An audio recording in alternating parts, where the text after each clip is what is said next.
大家好，今天我们聊的是一起震撼整个商界的遗产争夺战。你能想象吗？一位隐藏的私生女，在20年后突然带着自己的身份证明材料走进法院，要求分割100亿的家产。她的身份究竟如何被揭露？又是怎么样一波三折的法庭大战？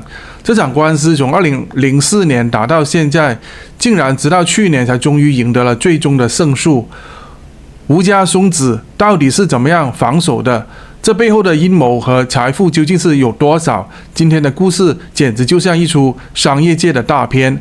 我们今天要讲的这个故事，涉及到的是星光集团的创始人吴火狮和他那一位一直没有被公开认领的女儿陈子婷。提到星光集团，很多人可能首先想到的是星光、三越百货、台新金控这些赫赫有名的企业，可是今天的焦点却是吴火狮的一个秘密，他身后竟然有一个不为人知的私生女。这个秘密女儿从出生至今，已经和吴家产生了很多错综复杂的关系。早在2004年，吴火狮这一位女儿的母亲陈丽如公开提起诉讼，要求吴家认领自己的孩子。虽然这场官司最终未能胜诉，但这个案件却没有因此结束，反而事态越拖越大。最终2006年，吴家决定以每月30万的生活费作为交换条件，试图让陈子婷永远退出吴家的生活。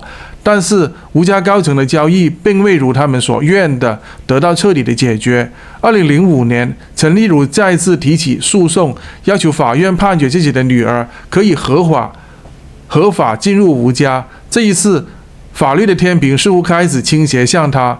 那时的吴家并没有认识到事情会这么复杂的发展。当时吴家兄弟在谈判当中给出了条件，但没有真正接受陈子婷的亲子关系。也许他们觉得付点钱打发了事情就好了，但你知道命运总是出其不意。法院最终做出了裁决，确认了陈子婷的身份，这可让吴家大吃一惊。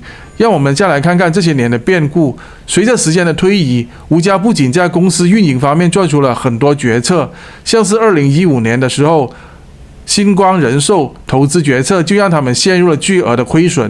与此同时，陈子婷虽然在外面没有过多露面，却悄悄收集证据，寻找机会，最终让自己得到认可。2012年，他开始用死后认领的方式来要求分割遗产。看似已经过去了20年，陈子婷始终没有放弃自己的权利，甚至开始更加准确地攻击吴家的防线。但为什么这个案子要拖这么久呢？这也许跟吴家所采取的策略不无关系。为了避免将遗产分割公开，吴家采取了多个步骤来封锁可能的遗产继承者，甚至在法院判决之后，还要依照一份份的合同进行谈判。可是他们似乎低估了陈子婷的决心，也没有想到他会用法律武器步步为营。这场长期争斗展现了华语区很多家庭当中的一个常见现象，那就是财产的分配往往比血缘更加的复杂。大家可能都听到很多类似的新闻，富豪的子女因为分配不公闹出天大的风波。近几年类似的故事并不少见。其实在全球范围内，有很多因为继承权争斗而导致的家族纷争，就像美国的沃尔顿家族，他们的财富纠葛几乎每一年都会引发一起新闻大轰动。让我们再来看看这些年全球范围内的案例。财产继承一旦涉及到巨额财富，往往就会带来无法预计的复杂性。例如，法国的名媛贝尔纳德·阿尔诺的家族也因为多次继承权纷争登上了媒体的头条，甚至不少的影视剧也将这一类遗产争夺战作为情节的核心。我们不得不问，为什么在这些家庭当中，财产的传递变成如此痛苦，而且充满悬疑呢？转眼间，陈子婷终于取得了星光新公主的地位，她的财富诉求也进入了第二阶段，跟吴家兄弟的争夺成为了她跟这一片100亿财富的最终对决。至于它的变价分产策略，简单来说，就是用冷静的态度去争取属于它的每一分财富，不求股权，不求不动产，单纯以金钱为主。对于吴家而言，这是一次无形的割肉，因为他们已经在这些年的发展中，逐渐将财富控制到了一个不易打破的高度。而我们再看这场案件背后的趣味因素，吴家当年为何不愿接受陈子婷的认领，甚至用了封杀的方式来对付呢？因为他们过度自信，认为可以凭借财力解决一切吗？还是吴家对自己的财富管理过于自豪，以至于认为自己可以主导一切呢？这一点或许只有时间才能给出真正的答案。所以今天这个故事给我们什么样的启示呢？首先，财富的传承往往并不像我们想象当中那么简单，它牵扯到家族成员的情感、法律甚至社会层面的影响。在这一场复杂的争斗背后，我们更应该明白一个道理：无论财富有多么的庞大，最终决定一切的还是那些生活当中看似微不足道的细节。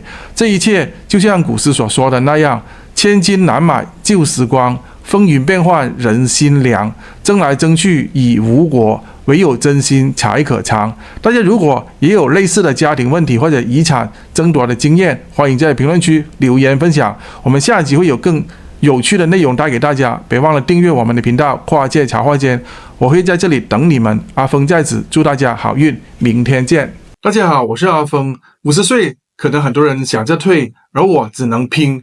我用这个频道努力为大家讲出世界的真话，冷暖人情，人生百态。从写稿、拍摄到剪辑，每一支视频我都自己扛，只希望对得起每一位愿意停下来听我说话的你。如果你愿意支持我继续讲下去，请加入会员频道，和我一起守住这份坚持。会员朋友可以享有抢先观看新视频、幕后花絮、点名感谢上榜机会、每月会员专属直播互动。一杯咖啡的价格就是我继续走下去的动力。请点击下方加入会员，让跨界茶话间不只是我的坚持，也成为你的选择。谢谢你，我们会员专区见。大家好，我是阿峰。50岁，可能很多人想着退，而我只能拼。我用这个频道努力为大家讲出世界的真话，冷暖人情，人生百态。从写稿、拍摄到剪辑，每一支视频我都自己扛，只希望对得起每一位愿意停下来听我说话的你。如果你愿意支持我继续讲下去，请加入会员频道，和我一起守住这份坚持。会员朋友可以享有抢先观看新视频、幕后花絮、点名感谢上榜机会、每月会员专属直播互动。一杯咖啡